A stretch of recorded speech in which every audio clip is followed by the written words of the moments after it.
Affordability or not, we've got Judy Shelton, Independent Institute Senior Fellow, and Steve Forbes, the great Steve Forbes, Forbes Media Chairman, Editor-in-Chief. You know, Judy, we never see you, so it's very exciting. Thanks for coming on. Okay, inflation is a lot lower than it was under Biden.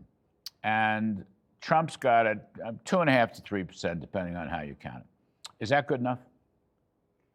You know, it should be 0%.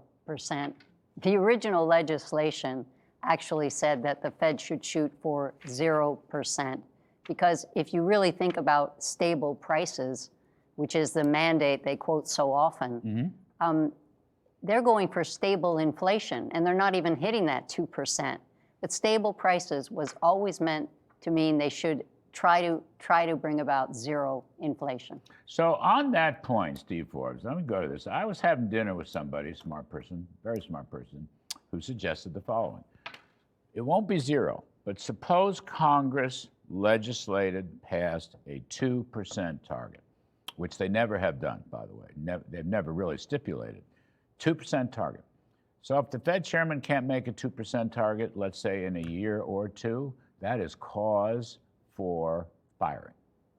Yeah, well, the whole thing on 2%, which index you're going to use? Why 2%? Where did they get that 2% number? It was just picked out of thin air by the head of the New Zealand Central Bank years ago, adopted by other central banks. Yes, it was. The focus of the Federal Reserve should be very simple: stable value for the dollar, and then you have the supply side tax cuts and deregulation. And guess what? Prices will come down. The cost of living will come down. This thing of trying to focus on this rate of inflation, where the way they do it is by manipulating interest rates, trying to either stimulate or depress the economy. Leave the economy alone. Stable dollar, leave the economy alone, deregulation, tax cuts, and guess what will happen? Won't need the Federal Reserve doing this stuff anymore. Won't need discussion about what index do you use. Let the people do it. Entrepreneurs will do it. Producers will do it.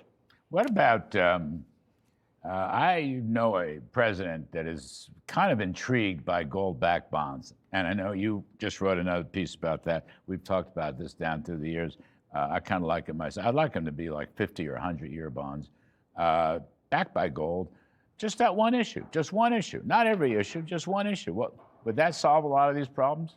I think it would focus attention on the problem when you have a Federal Reserve that deliberately, as a matter of policy, seeks to debase the dollar, the money unit of the United States. That is not what the founders had in mind. It was meant to be an honest measure. And I think by focusing on a gold-backed bond, in a way, it's very sophisticated. It's comparable to a TIPS bond, a Treasury inflation-protected security, for people who don't want to suffer a loss in purchasing power just because they make a loan to the government by purchasing a Treasury bond. This is the same thing, only instead of measuring it by the CPI, you're using gold as a surrogate for commodities, even for the real economy. And so people who trust a stable value of gold because there's discipline, I think that they would be intrigued by... Would you buy gold right now?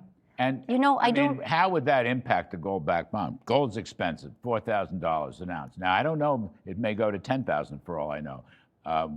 What do you think, and how does that impact the idea of putting some gold behind our bonds? Well, the fact that gold has gone up so much makes it an even more valuable idea, because the Treasury is carrying our 261 million ounces at a value of $42.22. And we know that our holdings, instead of being worth the 11 billion book value at Treasury and the Fed, it's over $1 trillion. Worth over $1 trillion. So why not say this is a specific collateral to back these gold-backed bonds, make it an initiative where they are put out on July 4th, 2026 to celebrate our 250th, and it's so perfect for the golden age. Steve Forbes, would you buy them? I'd buy the bonds. And the fact of the matter is, if you backed it up by gold, as we once did for 180 years, you never have inflation when you have a gold standard, another subject for another time. The nice thing about a few gold-backed bonds is it's, I think, an even better measure than TIPS, if the public can see. Are you mucking around with the value of the money? And that gets to something else with our friends in the White House and the Treasury Department. Stop the hints that we want a weaker dollar to improve the trade balance. George W. Bush tried that. Richard Nixon tried that, and we got trouble for it. Nixon was. Money's supposed to measure value. Do we have to worry about the number of minutes in an hour, the number of inches in a foot? No.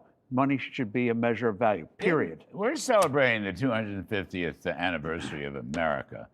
Didn't Hamilton bundle the debt up, federalize it, and back it by gold? Yes, Isn't that in the what he did? 1790s. I mean, I thought that was a very clever idea. And Can't that's we why learn we something avoid, from and that? that's why we avoided the fate of Latin America. We got our financial system right. He based it on the English and the Dutch. And guess what? We became what we He was a became. smart guy, Alexander Hamilton. Yeah, Don't you think? keep him on the $10 bill. He was a very smart guy.